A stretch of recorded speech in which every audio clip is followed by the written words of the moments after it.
несік, оқуың несік.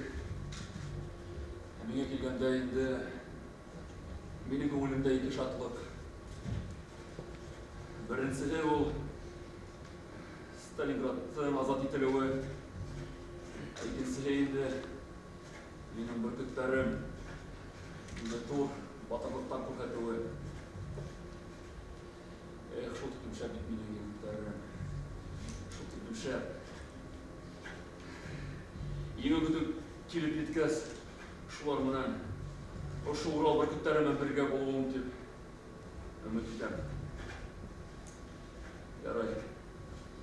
Әсәйемне тыңла, тырышып укы. Һине